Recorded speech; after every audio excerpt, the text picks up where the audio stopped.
Naging mainit ang sagutan ni Senador Antonio Trillanes at Senator Alan Peter Cayetano sa pagdinig kahapon tungkol sa extrajudicial killings. Tingin ni Trillanes, nagpapapogi lang si Cayetano. Para pag-usapan yan, kasama po natin sa linya ng telepono si Senator Antonio Trillanes. Good morning po, Senator. Good morning po sa inyo, Ms. Cheryl, at sa ating mga televiewers. Senator, unahin po natin yung naging sagutan niyo po ni Senator Cayetano.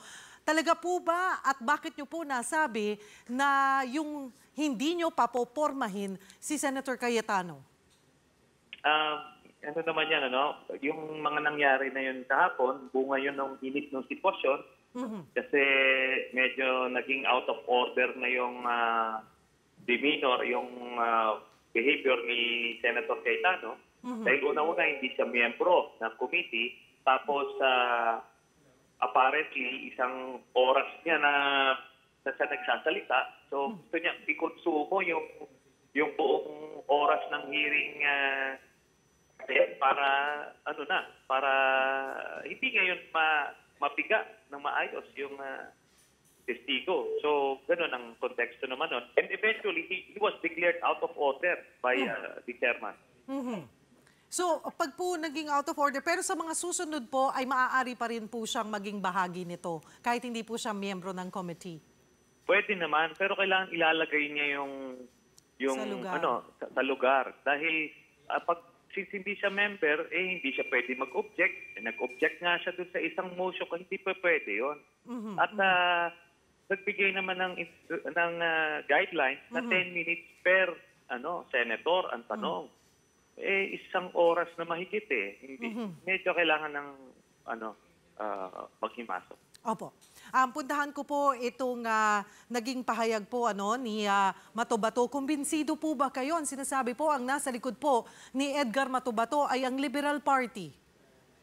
Hindi totoo yan. At sa akin dito, yan yung mga diversions, mga distractions. Ang tignan muna natin yung sinasabi ng mama. Totoo ba yun o hindi?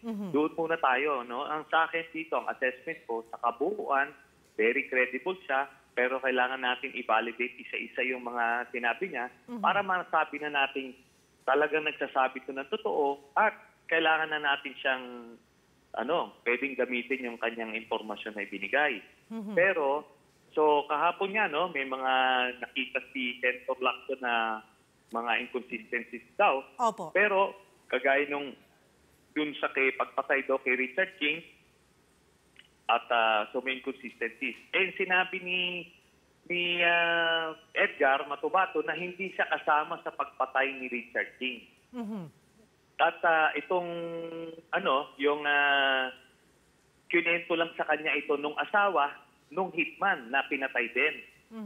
So yung doon daw sa McDonald's. Pero ngayon, sinabi ni Senator Lacson, doon daw sa building ginawa yon nung ni Richard King.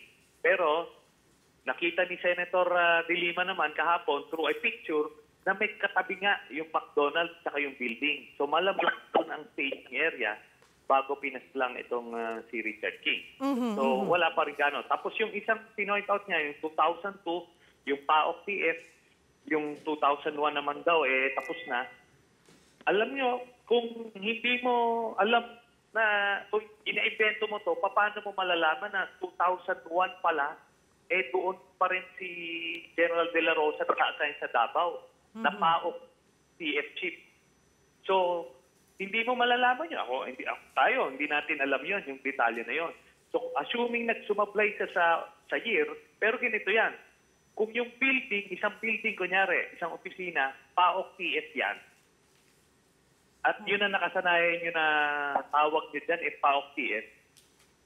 Pag pinalitan yan, kunyari ngayon, sa Malacanang na executive order, henceforth, hindi na yan tatawagin PAOK TF. Doon sa Davao City, siyempre yung pupuntahan, saan tayo mag-meeting? Doon sa PAOK TF building pa rin. Diba? Hindi naman ora mismo, pinturahan yan, may bagong tapos alam nyo na lahat. Hindi. Yun ang nakasanayan nyo na tawagin Pwede pa rin yun. But still, in-acknowledge ni General De La Rosa na totoong mga pulis yung mga minensyon ni Edgar at meron siyang kilalang Edgar Matubato na notorious killer. Opo. Senator, you considered him as a credible witness. Ano po ang dapat patunayan pa ni Matubato para masabi nga po na totoo ang kanyang lahat ng mga sinasabi? Well, simple lang yan. Yung mga pwede nating ma-verify kung empleyado nga ba talaga siya ng City Hall, di ba? Ano pa yung katibayan niya na talagang... Yun ang nagpapasweldo sa kanila. Oo, yung nagpapasweldo. Yung mga ganon, pwede naman yun eh. In fact, yung sila, ngayon, yung mga opisyalis ng administrasyon, they can easily say, wala naman yan eh. Hindi naman empleyado ng Davao yan eh. O, kung ano man, di ba? So, pero hopefully, in the days to come, ma-verify natin yung mga ganong mga detalye to establish na talagang nasa posisyon siya na makita yung mga sinasabi niya. Senator Cayetano, hindi po tinanggap sa ilalim ng Senate custody, itong si Matubato. For the record, nasa kustodiya niyo po ba ngayon si Matubato? Wala, I don't have any authority to take anybody under my custody. Pumulong po tayong mag-facilitate ng security niya at kung saan siya maninirahan. Pero hanggang doon lang yon. And yun na nga, it's sad, it's disappointing na for the first time sa pagkakaalam ko na ni-reject yung pag-provide ng security ng Senate, na inilalagay natin yung buhay nitong testigo sa peligro dahil lang sa politika. So hindi maganda yung nangyari na yan. Senator Trillanes, marami pong salamat sa inyong oras at good morning po sa inyo. Good morning po sa inyo, Sherry.